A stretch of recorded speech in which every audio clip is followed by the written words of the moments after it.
কাজল শেখ বালি মাফিয়া, কাজল শেখ পাথরের সঙ্গে যুক্ত আছে, কয়লার সঙ্গে যুক্ত আছে, গরুর সঙ্গে যুক্ত আছে। কোনো ঘোটালা, কোনো দুর্নীতি যদি কেউ দেখিয়ে দিতে পারে, আমি এমএলএ পদ থেকেও রেজিগনেশন দেবো। 2016 সালে আমি তৃণমূলকেও নানুর বিধানসভা থেকে হারিয়ে দিয়েছি। তৎকালীন সময়ে তৃণমূল কংগ্রেসের যিনি বিধায়ক ছিলেন তিনি দুর্নীতিগ্রস্ত ছিলেন। আমি কার হাত ছেড়েছি, কার হাত ধরে আছি এ বিষয়ে স্পষ্ট কিছু আমি বলবো না।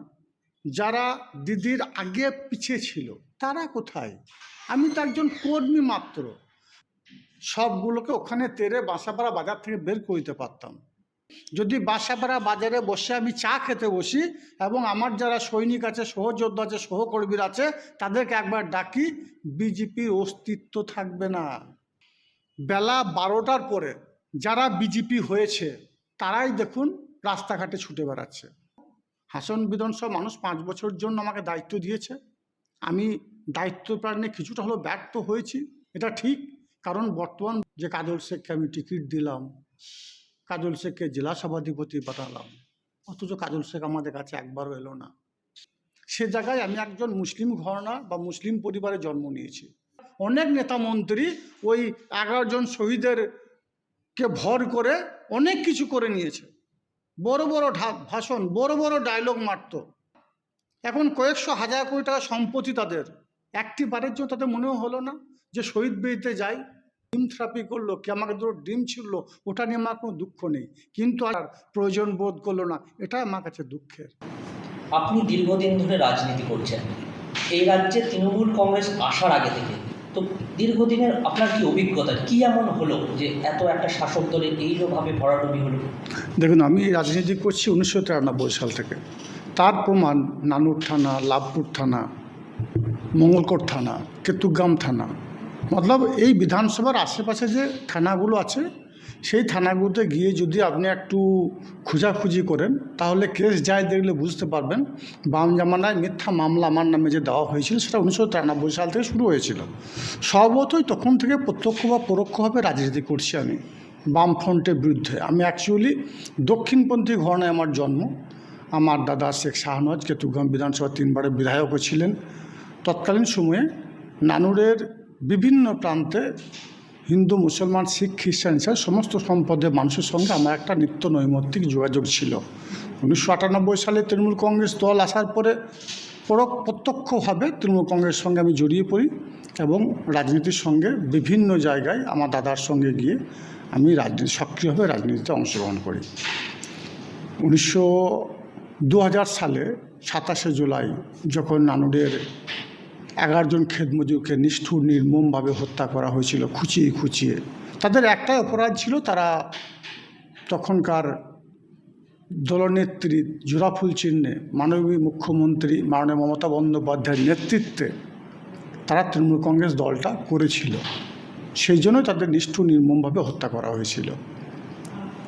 যাই হোক, তারপরে নানুরের বামফ্রন্টে হারমতদের যে অন্যায়, যে অত্যাচার, যে অবিচার, তার বিরুদ্ধে আমি রুখে দাঁড়াই, প্রতিবাদ করি, প্রতিরোধ করি। নানুর বিধানসভার জাতি, ধর্ম, মতবাদ নির্বিশেষে সকল সম্প্রদায়ের মানুষকে নিয়ে সংগঠিত করি এবং বামফ্রন্টদের নানুর থেকে উৎখাত করি 2011 সালে নানুর বিধানসভাকে জোড়া ফুল ফুটে। আপনারা দেখেছেন আমি দল তৃণমূল কংগ্রেস অবশ্যই করতাম, মমতা বন্দ্যোপাধ্যায়, অভিষেক বন্দ্যোপাধ্যায়ের নেতৃত্বেই দল করেছি। আমি একজন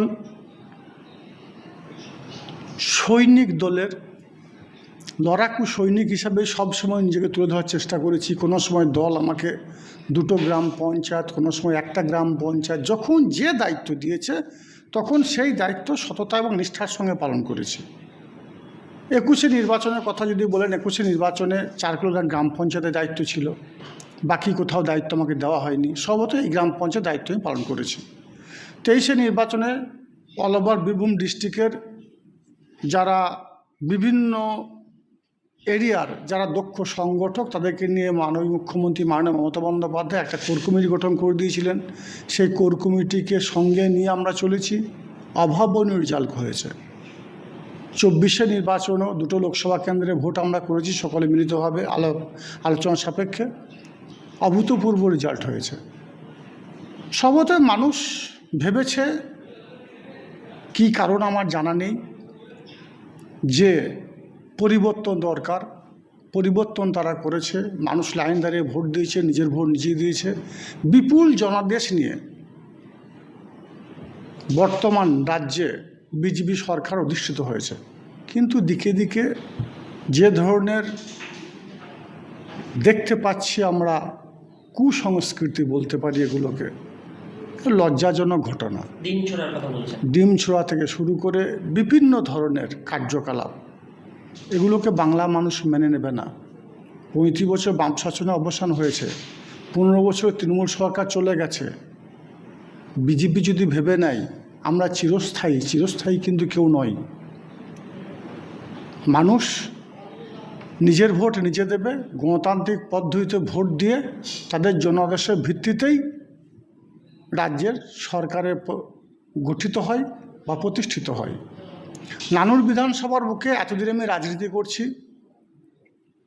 আমার রাজনীতি আপনারা জানেন, বামফ্রন্টের বিরুদ্ধে লড়াই ছিল, অন্যায় অত্যাচার অবিচারের বিরুদ্ধে লড়াই করেছি। এমনকি 2016 সালে আমি তৃণমূলকেও নানুর বিধানসভা থেকে হটিয়েছিলাম। তার কারণ তৎকালীন সময়ে তৃণমূল কংগ্রেসের যিনি বিধায়ক ছিলেন তিনি দুর্নীতিগ্রস্ত ছিলেন। সিপিএম জয়যুক্ত হয়েছিল। সম্ভবত এখন যার যা মুখে আসছে, বাক স্বাধীনতা আছে, বলতে পারে, সে বিষয়ে আমি কিছু বলবো না। কিন্তু কোনো একটা জায়গায় যদি কেউ প্রমাণ করে দেয় কাজল শেখ বালি মাফিয়া, কাজল শেখ পাথরের সঙ্গে যুক্ত আছে, কয়লার সঙ্গে যুক্ত আছে, গরুর সঙ্গে যুক্ত আছে। 2.5 বছর জেলা পরিষদ চালিয়েছি আমি। জেলা পরিষদের এখন আমি যাই না, এটা সত্য। কিন্তু জেলা পরিষদের কোনো ঘোটালা, কোনো দুর্নীতি যদি কেউ দেখিয়ে দিতে পারে, আমি এমএলএ পদ থেকেও রেজিগনেশন দেবো। কিন্তু সত্য যে অডিট করতে আসছে দুর্নীতির একটা অভিযোগ, এটা কিভাবে? ওই জন্য আপনি যে কথাটা বললেন, ওই জন্য আমি আরও বসে আছি। অডিট চলছে। আমি চাই আমার অবর্তমানে জেলা পরিষদ অডিট হোক এবং অডিটে আসল সত্য উদ্ঘাটিত হোক, তারপরেই কাজল জেলা পরিষদ যাবে। তার আগে কাজল জেলা পরিষদ যাবে না। যদি আমার নামে কোনো দুর্নীতি বা কোনো খারাপ খবর আসে, তাহলে আমি সঙ্গে সঙ্গে রেজিগনেশন দেবো, জেলা পরিষদ থেকেও এবং বিধায়ক পদ থেকেও। মমতা বন্দ্যোপাধ্যায় হাত ছাড়লেন কেন? উনি কি ভোটের পর কোনো যোগাযোগ করেননি বা ফোনে কথা হয়নি? দেখুন, এখনো পর্যন্ত আমি কার হাত ছেড়েছি, কার হাত ধরে আছি, এ বিষয়ে স্পষ্ট কিছু আমি বলবো না। কিন্তু তৃণমূল কংগ্রেসের একটা বড় অংশ, যারা দিদিকে বাদ দিয়ে, মমতা বন্দ্যোপাধ্যায় অভিষেক বন্দ্যোপাধ্যায়কে বাদ দিয়ে সারা রাজ্য পরিচালনা করেছে, যারা দিদির ডান হাতে বাঁ হাতে ছিল, যারা দিদির আগে পিছিয়ে ছিল, তারা কোথায়? আমি তো একজন কর্মী মাত্র, আমি তো দলের একজন সৈনিক মাত্র। আমাকে সারা জেলার দায়িত্ব কোনো সময় দেওয়া হয়নি। আমি কোনো নেতামন্ত্রীও ছিলাম না। যদিও 1993 সাল থেকে দক্ষিণপন্থী ঘটনার জন্ম, 1998 সাল তৃণমূল কংগ্রেস দলটা করছি, একটা পঞ্চায়েত মেম্বারও ছিলাম না, একটা পঞ্চায়েত সমিতির মেম্বার, জেলা পরিষদ মেম্বার আমার করা হয়নি, একটা অঞ্চল সভাপতিও করা হয়নি, একটা ব্লক সভাপতিও করা হয়নি। তবু দলের প্রতি কোনো অভিমান আমার নেই। আমি দলের কর্মী হিসেবে নিজেকে মনে করেছি। কিন্তু যারা এ রাজ্যের 3-3বারের মন্ত্রী, দুটো বড় বড় দপ্তর যাদের হাতে, যারা একাধিক মন্ত্রিত্ব, জেলার দায়িত্ব নিয়ে সুযোগ সুবিধা ভোগ করে, তারা কোথায়? প্রশ্ন তো তাদের কাছে করা উচিত। আমরা দলের কর্মী, আমাদের কাছে এ প্রশ্নটা করা সমীচীন বলে আমি মনে করি না। আমরা আছি, তৃণমূল কংগ্রেসে আছি, আমরা আছি, জোড়া ফুলেই আছি এবং জোড়া ফুলেই থাকবো।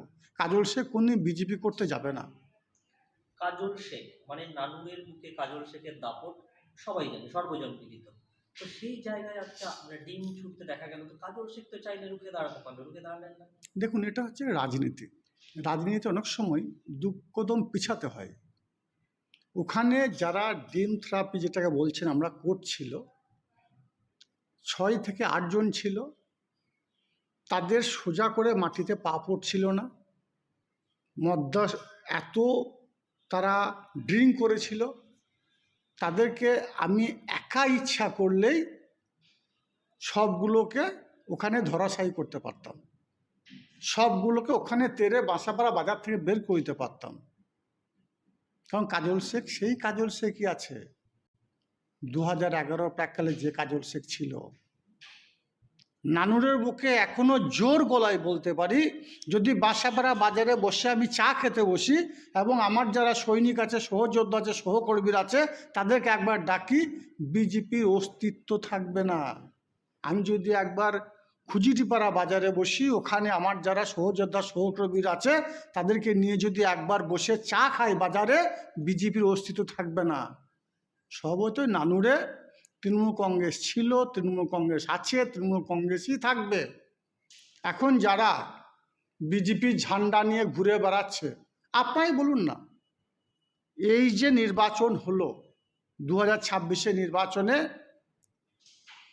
বেলা 12টার পরে যারা বিজেপি হয়েছে তারাই দেখুন রাস্তাঘাটে ছুটে বেড়াচ্ছে। কিন্তু যারা বিজেপিকে ভোট দিয়েছে অরিজিনালি, তাদের মধ্যে সামনে সারিতে কতজন আছে সে বিষয়ে আমার সন্দেহ আছে। কারণ নাউরে বিজেপির সঙ্গে আমার কোনোদিন কোনো দ্বন্দ্ব হয়নি, কোনো মতপার্থক্য হয়নি। সকলের সঙ্গে আমার একটা সদ্ভাব ছিল, এখনো আছে, আগামী দিনেও থাকবে। এই কারণেই সংযম রেখেছেন। স্বভাবতই যারা করছে তাদেরকে করতে দিন, এর যোগ্য জবাব নানুর বিধানসভার মানুষই দেবে। সময় আসতে দিন, সময়ই কথা বলবে। কিন্তু এই এতক্ষণে ইন্টারভিউতে আপনি কিন্তু একটা বিস্ফোরক কথা বললেন, সেটা হলো যদি দুর্নীতি প্রমাণ হয় ইস্তফা দেবে জেলা পরিষদের সভাধিপতি পদ থেকে। মানে এটা সত্যি, মানে আপনি এটা ভেবেছেন মনে প্রাণে যে? মনে প্রাণে ভাবার শুধু নয়, এটা আমার সংকল্প, এটা আমার সঙ্গ, এটা আমি দৃঢ় সংকল্প। আমি আপনাদের সামনে, সংবাদ মাধ্যমের সামনে বলছি, অডিট চলছে। অডিট না চললে হয়তো আমি জেলা পরিষদ যেতাম। অডিট চলার জন্য জেলা পরিষদ যায়নি। বিভিন্ন স্থানে বিজেপির অনেক নেতৃত্ব না জেনে না বুঝে, তারা হয়তো আমি মুসলিম বলে, হয়তো মাইনরিটি সম্প্রদায়ের মানুষ বলে, তারা এই ধরনের মন্তব্য বা বক্তব্যগুলো পেশ করছেন যে কাজল শেখ দুর্নীতিগ্রস্ত। তাদেরকে আবার বলবো, জেলা পরিষদের সভাধিপতির থেকে বা বীরভূম জেলার দুটো ইলেকশন করে, বা যদিন তৃণমূল কংগ্রেস দল ক্ষমতাতে এসেছে, কাজল শেখের প্রপার্টি আগে কি ছিল এখন কি আছে সে বিষয়গুলো একটু দেখুন না। আমার দুটো হসপিটালও নেই, দুটো নার্সিং সেন্টারও নেই, কোনো রাইস মিলও নেই, আমার তো 5 বিঘে জমিও আমি কিনিনি। আমি আবার বলছি, আমি এক কৃষক পরিবারের সন্তান, চাষবাস করে জীবিকা নির্বাহ করি। আমি একটা প্রত্যন্ত গ্রামে জন্মগ্রহণ করেছি, সেই গ্রামে অনেকগুলো পুকুরে মাছ চাষ করি আমি, সেখান থেকে আমি জীবিকা নির্বাহ করি। সেখান থেকে যে ইনকামটুকু হয় সেই ইনকামটুকুর মধ্যে একটা বড় অংশ ডিস্ট্রিবিউট করার চেষ্টা করি অভাবী দুর্দশাগ্রস্ত মানুষদের জন্য। আমার মা যে পেনশন পায় সেই পেনশনের টাকাটা আমিই নিই, সেই টাকাটা নিয়ে আমি ডিস্ট্রিবিউট করার চেষ্টা করি। আমার নামে যদি কোনো দুর্নীতি ক্লেম থাকে কোনো জায়গায়, তাহলে কেন আদালতে যাচ্ছেন না, কেন থানায় কমপ্লেন করছে না? করুন না, আমি তার যোগ্য জবাব সেখানে গিয়ে দেবো। কিন্তু এই ধরনের কাউকে কালিমালিপ্ত করারটা ঠিক হচ্ছে বলে মনে করি না। তাই বিজেপি নেতৃত্ব বলুন বা অন্যান্য নেতৃত্ব যারা রয়েছেন, যারা বিভিন্ন সময়ে, অবশ্যই বাক স্বাধীনতা আমাদের আছে, আমরা কথা বলতে পারেন, সেটা আপনাদের আগামী দিনের কেরিয়ারকে অবশ্যই আরও মজবুত করবে। তাদেরকে বলবো যে কথাগুলো বলবেন একটু ভেবেচিন্তে বলাই ভালো। কারণ এখনও পর্যন্ত বীরভূম জেলার যতগুলো বালিঘাট আছে, কোনো বালি মাফিয়া কারো সঙ্গে আমার কোনো যোগাযোগ নেই, না তো ছিল, না আছে, না থাকবে। বীরভূম জেলার যে পাথর খাদানগুলো আছে এখনো পর্যন্ত জোর গলায় বলতে পারি পাঁচামিতে যে পাথর খাদান তৈরি হচ্ছে এখনো পর্যন্ত কাজল শেখ পা রাখেনি। অধিকাংশ তো বেআইনি। এখনো পর্যন্ত কাজল শেখ সভাধিপতি হিসাবেও ও জায়গায় পা রাখেনি। দেখাতে পারবেন কোনো ফুটেজ? আমি যাইনি। পাথরের যে মানে বেআইনি টাকা কাজল শেখ কোনোদিন নেয়নি। এখনো পর্যন্ত বীরভূম জেলায় যতগুলো পাথর খাদান আছে, একজন পাথর ব্যবসায়ী বলে দে যে তার কাছে কাজল শেখ গিয়েছিল বা সে কাজল শেখ তার কাছে এসেছে বা তার সঙ্গে কাজল শেখের যোগাযোগ আছে, বা কারো কাছ থেকে এক ট্র্যাক্টর পাথর বা এক ঝুড়ি পাথর কাজল শেখ নিয়েছে, বলতে পারবেন না। কারণ আমি এটার জন্য রাজনীতি করতে আসিনি, আমি মানুষের পাশে থাকার জন্য রাজনীতি করতে এসেছিলাম, মানুষের হয়ে কাজ করার জন্য রাজনীতি করতে এসেছিলাম। স্বভাবতই সেটাই করে যাব। হাসন বিধানসভা মানুষ 5 বছরের জন্য আমাকে দায়িত্ব দিয়েছে, আমি দায়িত্ব পালনে কিছুটা হলেও ব্যর্থ হয়েছি, এটা ঠিক। কারণ বর্তমান বাংলা রাজনীতি কোন দিকে যাবে, কোন দিকে জল গড়াবে, এটা ভাবতে ভাবতে কিছুদিন সময় আমার অতিবাহিত হয়ে গেছে। যদিও মাঝে একবার আমি গিয়েছিলাম, সবার সঙ্গে মিলে এসেছি, কন্টিনিউ প্রত্যেকটি নেতৃত্বের সঙ্গে আমার যোগাযোগ আছে, এবং আগামীকাল থেকে আমি হাসান বিধানসভায় যাব, বেশ কয়েকদিন থাকবো। ওখানে মানুষের যে ভুল বুঝাবুঝি, আমার সঙ্গে যে ডিস্টেন্সটা আছে, দূরত্বটা তৈরি হয়েছে, সেটাকে আমি মেটানোর চেষ্টা করব। একটা শেষ প্রশ্ন, শেষের দিকে কিন্তু মমতা বন্দ্যোপাধ্যায়, অভিষেক বন্দ্যোপাধ্যায় মঞ্চে আপনার সাথেই কথা বলতে, বীরভূমের রাজনীতি নিয়ে বহু আলোচনা করতে দেখা গিয়েছে। তো এই যে ভরাডুবির পর তারা কি আপনার সাথে যোগাযোগ করেছিল? দেখুন, এখন কোনো নেতা নেত্রীর সঙ্গে, মমতা বন্দ্যোপাধ্যায় বলুন, অভিষেক বন্দ্যোপাধ্যায় বলুন, কারোর সঙ্গে আমার কোনো যোগাযোগ হয়নি। কেন হয়নি? তাদের কাছে আমি যাইনি। স্বভাবত মান অভিমান তাদেরও থাকতে পারে যে কাজল শেখকে আমি টিকিট দিলাম, কাজল শেখকে জেলা সভাধিপতি বানালাম, অথচ কাজল শেখ আমাদের কাছে একবারও এলো না।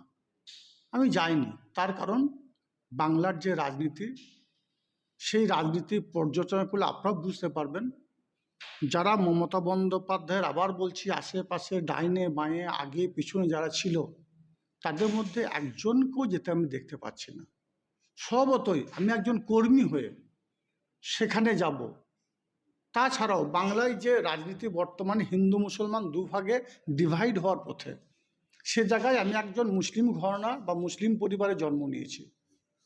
স্বভাবতই সব দিক চিন্তাভাবনা করে আমি এখন নিজের মতো করে নিজে গুটিয়ে রাখার চেষ্টা করছি। না হলে আজকে নানুরে যে ডিম থেরাপি হলো, যে 2-4টে ডিম ছুটলো,